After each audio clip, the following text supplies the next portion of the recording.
Good morning, everyone. I have a very short reflection today, so I'm going to wait till the room is nice and quiet. It's not often that I see nice things on the internet. I rarely go to social media, not a big user, not a big fan, but I came across this, and it was so Rotarian that I had to share it with you. The single biggest thing I ever learned was from an indigenous elder of Cherokee descent, Stan Rushworth, who reminded me of the difference between a Western settler mindset of, I have rights, and an indigenous mindset of, I have obligations. Instead of thinking that I am born with rights, I choose to think that I am born with obligations to serve past, present, and future generations and the planet herself. And now please join me in the pledge. I pledge allegiance to the flag of the United States of America and to the republic for which it stands, one nation, under God, indivisible, with liberty and justice for all. Oh, there's two. I was wondering what you were looking at. Oh. All right, I have to do it again. Hey, Ohio likes getting pledges too. It's all good. Thank you, Carol. Does anyone have any guests they'd like to introduce? If so, please come to the floor mic and introduce them.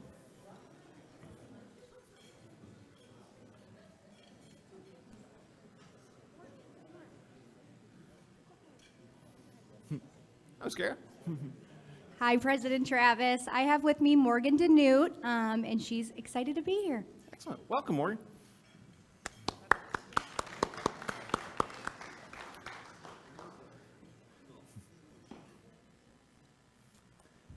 President Travis, I have the new Vice President for Student Affairs at Lourdes University, Dr. Ashley Benson.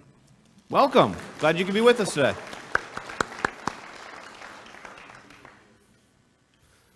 President Travis and guests, I have with me the new Executive Director of the Northwest Ohio Area Services Salvation Army, Major J.R. Fritsch. Welcome. Thank you for being here. President Travis, I'm proud to introduce my wife as my guest. She's a retired teacher. Welcome. You must be the most patient woman in the world. Good afternoon, President Travis. Megan Kassiri with the Employers Association. I am pleased to introduce all of you to one of our trainers, Andy Springer. Welcome. Hi, everyone. Thank you. Mr. Dale. Good to see you, President Travis. Dustin Dell from Reynolds Corner Rotary here on behalf of my company, Beyond the Horizon, with a guest today, our first intern of the summer, Miss Alyssa, so taking her around to all the Rotary clubs. So, great. Welcome. It's good to see you, Dustin. Okay. So you may have heard, we had a little golf outing last week, just a little tiny one. So we've... Our very own Pat McCarty, the guy in the 419, was very nice enough to do some filming that day. So guys, if you've got that slide.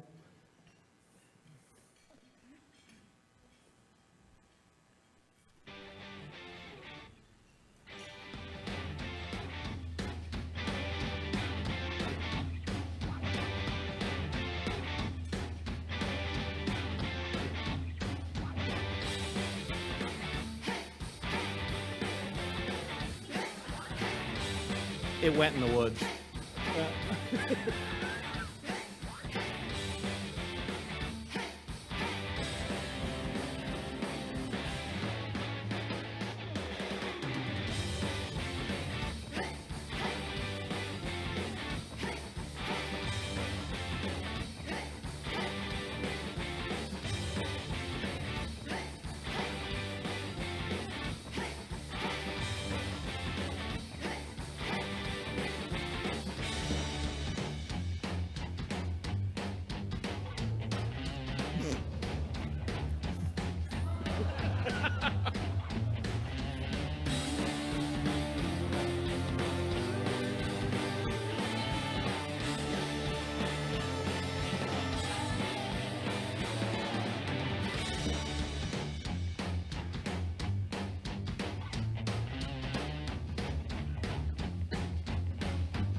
Pat, again, thank you very much for putting that together. Would everybody who was involved in the planning of that event please stand up and be recognized? The amount of work that went into that was just incredible. Alex, you led that thing and you did exactly what you promised to do. It was fantastic. I actually had a member of Toledo Rotary ask me how many years we've been doing this outing, and I said it was our first one. He said, oh. So it was done to perfection. I was informed that apparently cussing on a golf course counts, so I guarantee that's not enough to cover the amount, but it's a token. It's a token. But anyway, as you all walked in, you saw all the signs out in the hallway of all of the generous sponsors of the event. If you happen to see your own sign and would like it, feel free to take that with you today. But to all of our sponsors, thank you so much. We are still putting a tally together, but we are hopeful that raised over $50,000 and possibly as high as $70,000 for the foundation. So just an amazing event.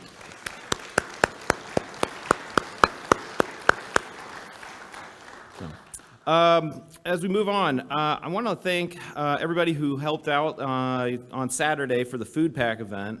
We packed over 2,500 meals on Saturday over at Ottawa Hills Elementary School that will be going to the local Connecting Kids to Meals program. So the event was made possible thanks to planning and organization of Rotarian Mackenzie Apple. Mackenzie, are you here?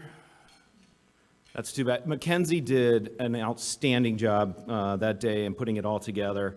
So great job to Mackenzie, but thank you to everyone who came out. It was a really neat event. A lot of younger children were there that I think every time you get a chance to influence a kid about helping others, you're setting the path for the future, and it was a great event. So again, thank you to everybody who was there. Next, I'd like to recognize a couple members. Brooke Schlageter, are you here by chance? Unfortunately, no. Congratulations to Brooke. She's with Partners of Education for receiving her PhD in Education, Curriculum and Instruction from the University of Toledo. So way to go, Brooke. And I know this guy's in the room. Foundation Chairman Jim Lehman, where are you, pal? There he is. Congratulations, Jim, on your official retirement from True House. 44 years as CFO, but congratulations, man. That's awesome. And lastly, I'd like to invite you all to join me in the district on Wednesday, June 26th, for the installation of our very own Tim Ryan as the district governor. There's a QR code up there. It's going to be at the Art Museum's Glass Pavilion. So please use the QR code to RSVP, but let's all go out and support Tim as he begins his year as district governor. He's got a heck of a task in front of him, so we're going to send him off and let him go do his thing. So please come out and support Tim. Next up, I'd like to ask Mr. Bob Reichert to come to the podium and introduce today's speaker, Robert Sprague, who's the Ohio Treasurer.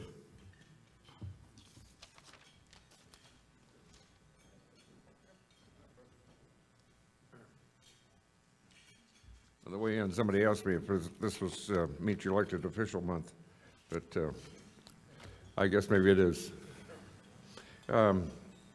Robert's with us today. He is from Findlay, graduated from Duke University, bachelor's in mechanical engineering, went on to get a master's at Chapel Hill. He was a lead CPA with Ernst & Young for years, and in 2011, I believe it was, got elected to the House of Representatives in Ohio from 11 to 18. And he became Ohio Treasurer in 2019, and his current term ends in 2027. So, Rotarians, welcome Robert Sprague.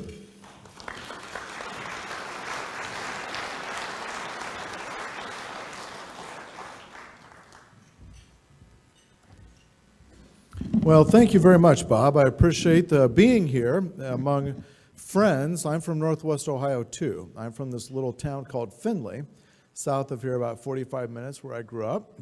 And then, as Bob mentioned, I went to Duke University, and I actually transferred into the engineering school. And I can remember at the end of my freshman year, I decided I wanted to build things. And so I sat down and made an application into the engineering school. The dean of the engineering school actually sat down with me for a meeting. And he said, Robert, he said, look, we have 19 kids that are transferring from the School of Engineering into the Trinity School of Arts and Sciences. You are the only one who wants to transfer from the Trinity School of Arts and Sciences into the engineering school. And we still expect you to graduate in 4 years. And I said, yes, sir, I know that I can do it.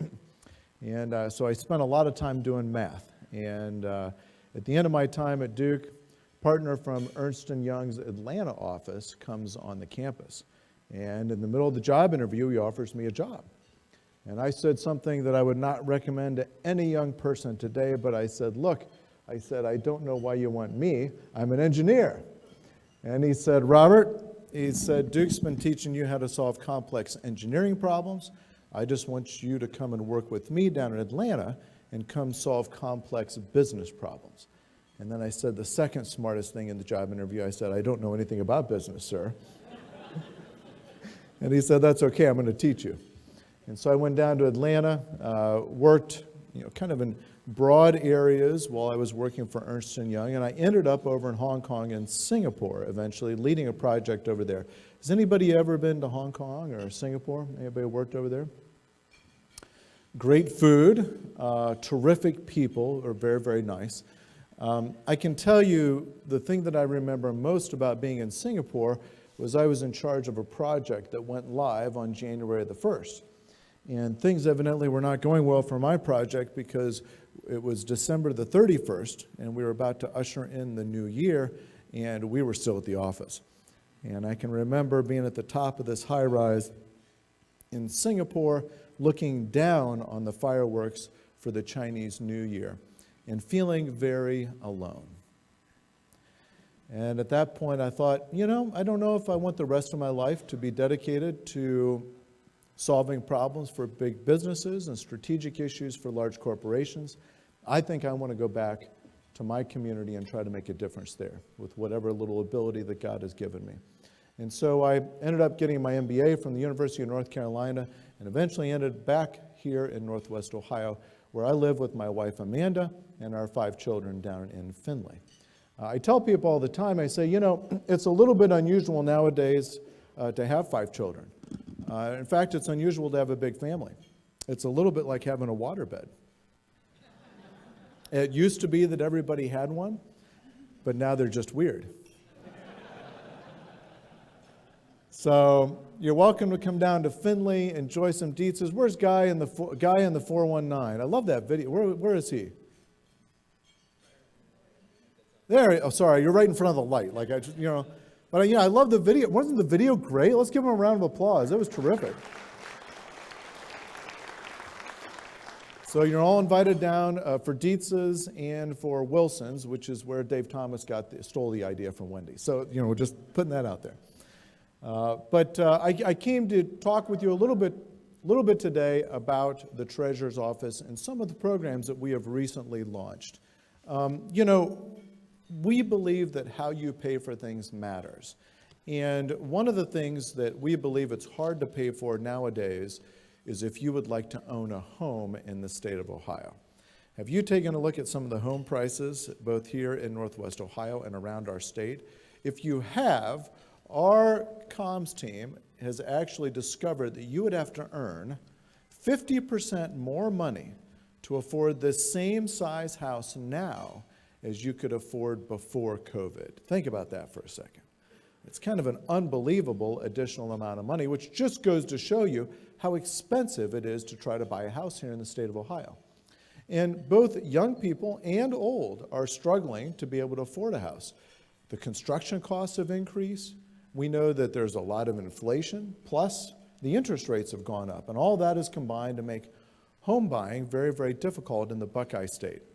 And so we set about in the Treasurer's Office to try to make a difference in this. Do we have any realtors in the room? All right, wonderful, wonderful. Thank you. Thank you for what you're doing to try to help people. Because, when they help people buy a house in the state of Ohio, they're also helping them make a home here in the Buckeye State. And we want to be partners with that. And so in the third week of January, we just launched a brand new account called Ohio Homebuyer Plus. And the Homebuyer Plus account is very simple. You can walk into your local financial institution if they're participating with the Treasurer's Office. And here's the audience participation moment of the afternoon. If you're over the age of 18 and you're an Ohioan, you qualify. So anyone who's over the age of 18 and an Ohioan, raise your hand in this room. All right, so good. So we all qualify. That's fabulous. Now look, so you need to listen closely because this is the best investment you can make right now in the state of Ohio. I'm telling you the truth.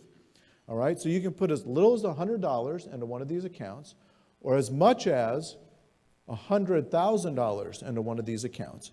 And you immediately get, say, the 4% rate of interest from the financial institution as part of your savings. Plus, from the Treasurer's Office, we will give you another 2.65% from a CD that we place at that same financial institution. So now you're up over 6%. Plus, you get an income tax deduction from the state of Ohio on your income taxes that year for any contribution. Now, bear in mind, this is an FDIC insured investment, risk-free. So it literally is the best investment that you can make as a state. Let me tell you, we have a portfolio that we run of about $30 billion at the state treasurer's office. And we have a full investment desk, and they can't find a risk-free investment that yields over 6% right now in the United States of America. So we thought this was great. We launched it third week of January, and we were so proud to have, I think, 6 financial institutions that initially started with us as partners on these Ohio Homebuyer Plus savings accounts. And the idea here is that you can use the savings for either a down payment or for closing costs on a primary residence here in the state of Ohio. So no lake houses or anything like that, all right? But, you know, primary residence, right, in the state of Ohio. Now, it could be, it's not for first-time homebuyers. It could be that you're moving from a big house into a condo. As long as it's primary residence, you all qualify. So third week in January, we launched this thing. Second week in February, I'm walking down the hallway of the office, and I see Walt Meyer, our Director of Trust.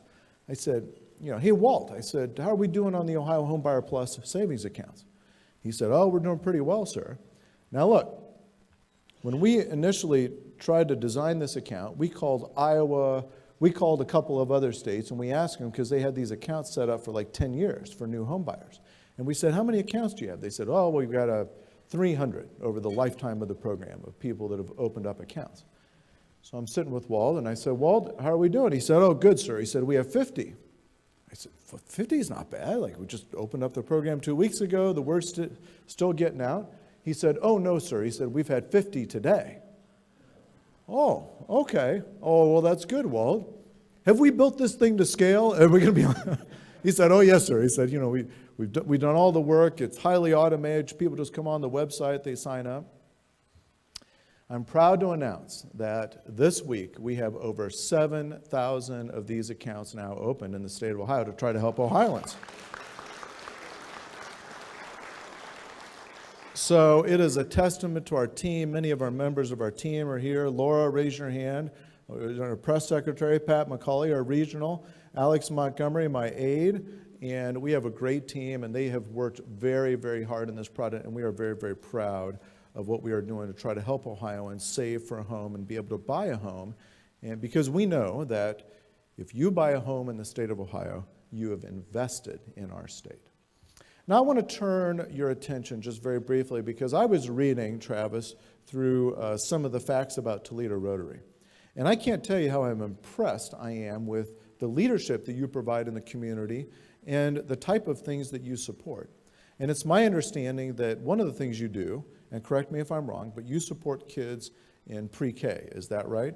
For kindergarten, pre-K kids.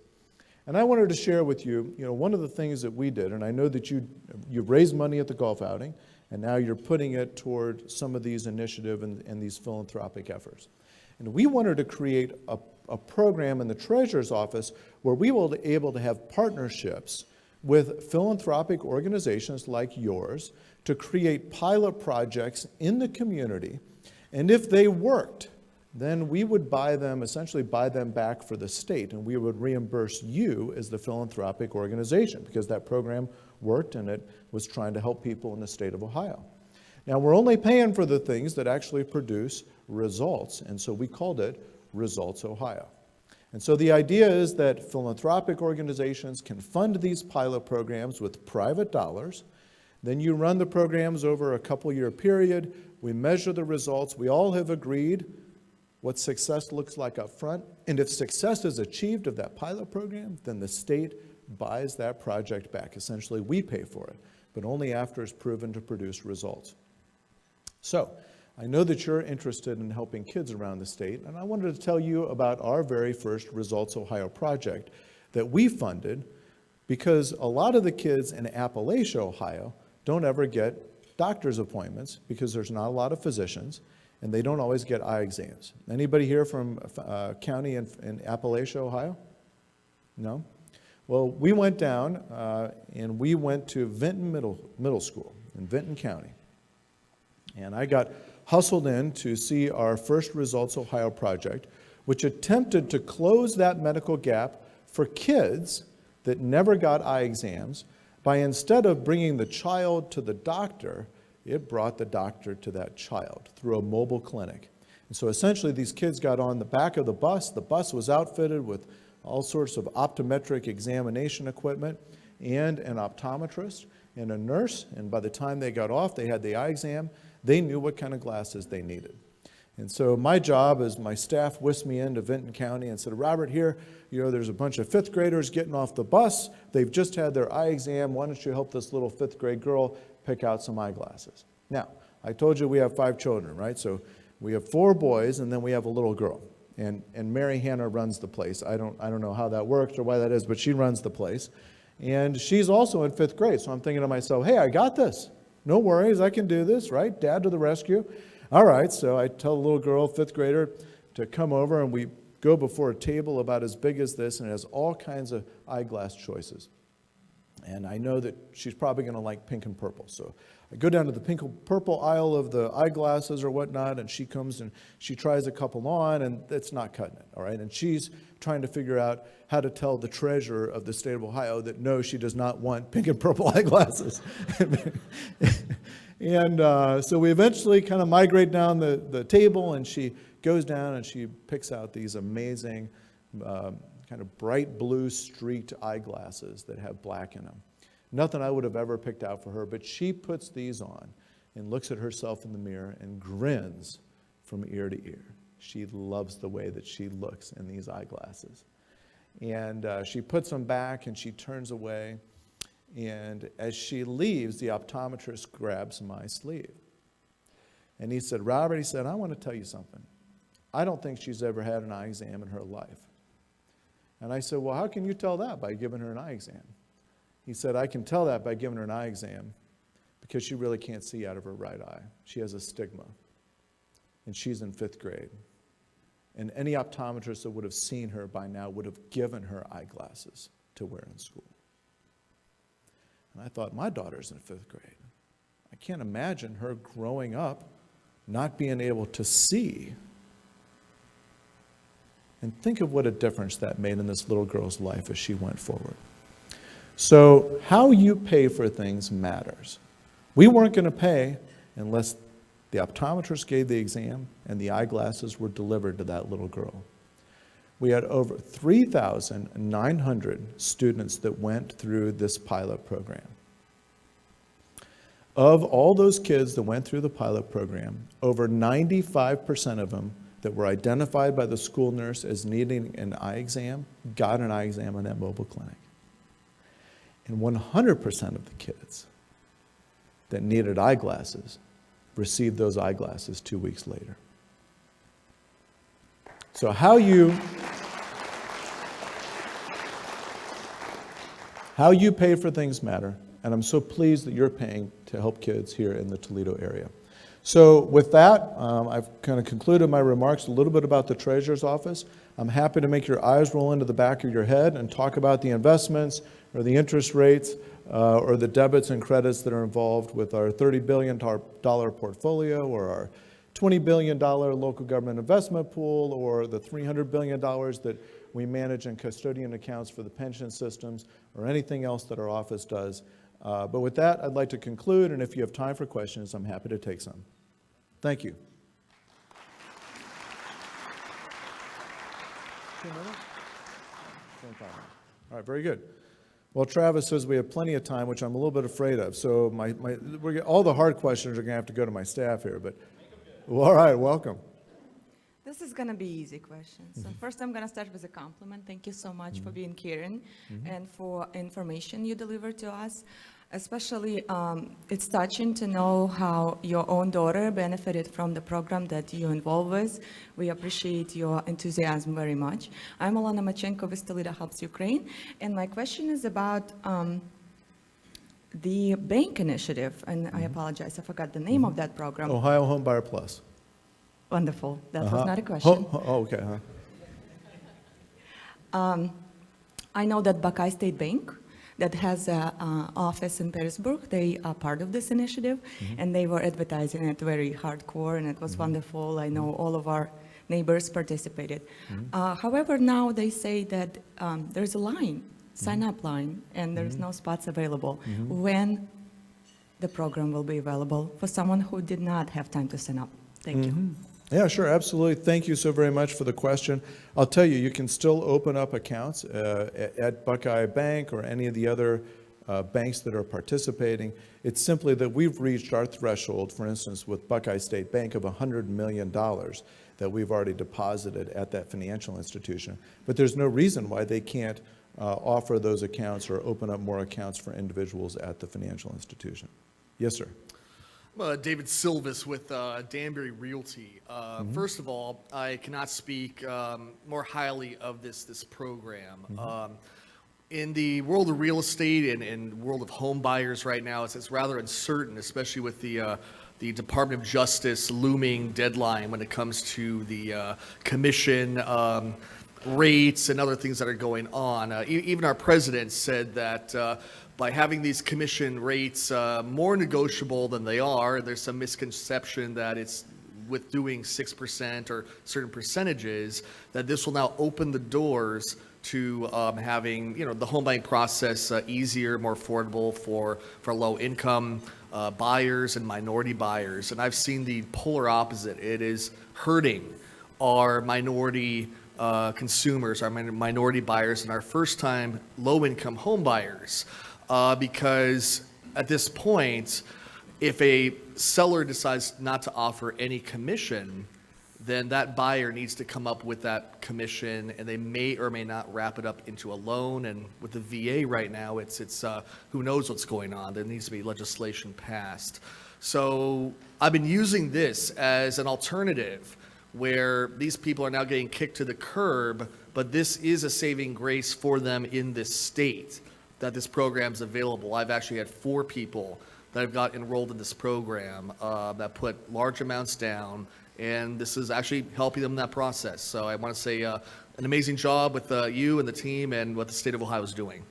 Thank you. We're glad to be partners with realtors, and I'll tell you the other thing is, for everyone that lives in either a rural low-income area or in an urban low-income area, our program is stackable on everything else that's offered from the VA, from Freddie Mac, or from the housing and urban development programs. So everything that they offer in terms of down payment existence, you can stack our program on top of it and get an even greater benefit. So that's something to make sure that you realize as you're working with home buyers. Yes? Hi, Jennifer Archer from the University of Toledo Medical Center. We talked for a second at the food line. And as I mentioned, we've got our mobile unit that we just are rolling out. And forgive me, because when you started out that story, I forgot what the program's called where you're reinvesting or... Results Ohio. Results. We're like, we know it's an R. You were right, Kate. So I'm kind of curious, how long has that program been around, and what are some of the other types of initiatives that you've been doing? Give you. The Results Ohio program has been around for about 4 years.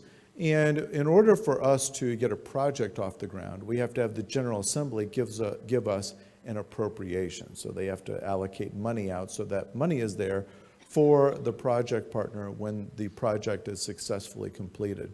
So to date, the only one that has been completed is the one in Appalachia, but we would like to do more with our partners with the General Assembly if we can get them interested in doing projects that, kind of are in that 2-year time frame, $2 to $4 million project amount, and has clearly defined metrics.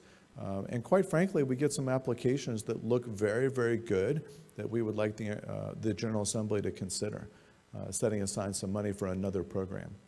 The first one went so well, and let me tell you the punchline on the first one. I didn't even get a chance to talk about this, but we served about 4,000 kids through our initial Results Ohio pilot project in Appalachia. And so the service provider, their name was IC, and they came and they talked to the Senate president. And they went in to see the Senate president, and they showed him the report that our office had generated and put it on his desk, and he picks it up, starts flipping through the report, and he's like, wow, these results are really good. He said, how about we do this in 5 other areas of the state? And then just this last spring, the governor said, let's expand it to everyone in the state of Ohio. So that was the idea, was that you get to try something out, whether it's with the University of Toledo Mobile Clinic or something in Appalachia, you'd be able to try a concept out, prove it, and then once it's proven, now we know when we're spending taxpayer dollars that we're able to get the results that you all deserve when we're spending money to try to help kids around the state of Ohio. So I want to thank University of Toledo Medical Center for what they're doing. Yes? Hello. I have maybe 2 points. Mm-hmm. One, I'm from a really rural, poor part of New Hampshire where we have a similar program to your eye exam initiative, but for dental. So it really is incredible how that helps, especially the lower income families. And then 2, for the Home Buyer Plus program, is that for, I might have missed it, first-time home buyers only? And is that first-time home buyers, if that is the case, in Ohio or in general? It's not for just first-time home buyers, so it's for anybody that's buying a primary residence in the state of Ohio. And I'm glad you brought up the second point, because my staff, Laura over here, is going to kick me in the shins once I get off the stage. But one of the things that we just announced, was it last week, with Senator Chavez and Representative Rulli, or Representative Santucci and Lambton, is that they have just introduced a bill to actually extend our Ohio Homebuyer Plus accounts to our active duty military members. We were on a Zoom call and we were talking about how great the accounts are, and somebody brought up, well, Ohio residents, do our military men and women qualify for this? And we said, well, absolutely. As long as you're an Ohio resident, everybody qualifies. They said, well, what if they got orders from New Hampshire and are coming to Wright-Patterson Air Force Base? And we thought, aha, we need to modify this. And so they've introduced language just last week to be able to extend our Ohio Homebuyer Plus to our active duty military members. They are the best of us, and they deserve our best. And so we want to make sure that this program is extended to them and their families, so that when they come here to the state of Ohio, you have a fabulous the Air National Guard, right? Is it Air National Guard here? And yeah, you're able to scramble the F-16s and they arrive at the White House in like 3 minutes, right? Or something, isn't that right? From Toledo. So we want to make sure that all of our active duty military, no matter who they are, who their family is, or which state they're coming from, also are able to save and buy a home here in the state of Ohio. Yes, sir. Thank you very much for this presentation. It's great. I would like to pivot a little bit. And I guess I should say that this club in this Rotary District has had multiple partnerships with H2 Ohio. We find them very fruitful in terms of cleaning up the water. And I wonder if you can speak to what's going on with H2 Ohio, how much money is there, how long is it going to be around? Thank you. Thank you. I apologize, but I really can't speak to H2 Ohio. I don't have them in my notes. And I would hate to say something that's incorrect. I do know that Governor DeWine has placed an enormous emphasis and a lot of money into H2 Ohio. And it hasn't just been for the expansion of wetlands. It's also been to be able to invest in water and sewer plants. I remember being right down the road from Findlay I remember when the big algae bloom threatened the water plant here in Toledo, and I know that the governor has been laser focused through the H2 Ohio program. I know he's allocated hundreds of millions of dollars. I can't tell you the exact amounts. They're not in my briefing. But I know that that's an important program for the governor, and I can just tell you it's an encouragement to me, being from Northwest Ohio. I happen to live at the headwaters. And so a lot of the farmers in Hancock County and the surrounding area are the ones that have to be diligent in terms of applying the manure and the fertilizers to the product. And a lot of the smaller communities in rural Ohio are the ones that have to be more proactive in terms of being able to treat their sewage and making sure the phosphorus goes down and the total maximum daily load of phosphorus comes down. And I think the governor has done a phenomenal job, and ODNR, Ohio Department of Natural Resources, has done a phenomenal job of focusing on this and trying to bring that total maximum daily load down. And they've made a tremendous amount of progress on it. I think we're all a little bit concerned about this summer. We know that the water's been warmer in Lake Erie because our winter has been milder. So hopefully some of the reduction of phosphorus will bear fruit, and we'll be able to avoid a big algae bloom this year on the Western Basin. Yes, sir. You're going to be treasurer for another 3 years. I just wondered if you could give us a kind of a forward look of the two challenges you see facing the state of Ohio from your position as treasurer. Sure, thank you very much. We have, I think we have a number of different challenges. Obviously, I think as the Fed continues to allow assets to roll off their balance sheet in terms of quantitative easing, you'll see increased, continued pressure on interest rates. I think that obviously the commercial real estate market is something that we're going to have to keep tabs on. The consumer, for those of you who may recognize the Speedway, I don't know, does anybody else shop at Speedway? So, I come from Findlay. They're the home of Marathon Petroleum Company, a small charitable organization right down the street from my house. And they run these things called Speedways, which originally were the bonded. Y'all remember the bonded? They have bonded up here in Toledo? Yeah. That's how they kind of got the idea for the Speedway. They bonded found out that you could sell Snickers at the stand as you went to go pay for your gas, and that those had greater margin than the gasoline. And all of a sudden they started expanding those stores. I happened to be with the CFO for 7-Eleven down in Springfield about 2 weeks ago, and he gave me a tour of their new facility. And I think I'll just give you this example. I don't think that this is news to anyone in this room, but the consumers are under increasing pressure. And I remember he said, look, we changed something by a few pennies, and you can see sales go up or down. I mean, people are really watching their dollars.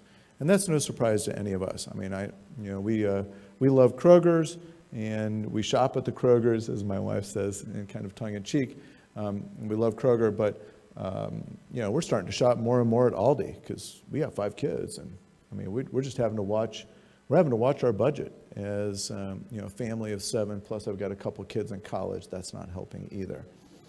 But I think that the consumer is under increased pressure, and so I think this combination of commercial real estate with the monetary supply in conjunction with contraction of the monetary supply from quantitative easing from the Fed, in conjunction with increased pressure on the consumer, is something that we're all going to have to be mindful of, notwithstanding the global challenges that we face with the new war, a land war in Western Europe for the first time in our generation, and us committing 2 full carrier groups to the Mediterranean for what Iran is doing to the state of Israel. So, I think all of those are concerns as we look at the horizon, and we'll make sure that we look at the state revenues and how revenues are coming in and adjust accordingly to what the environment gives us. So, but I think there's some concerns on the horizon. Any other questions? Great. Well, thank you very much. I appreciate being here with you today.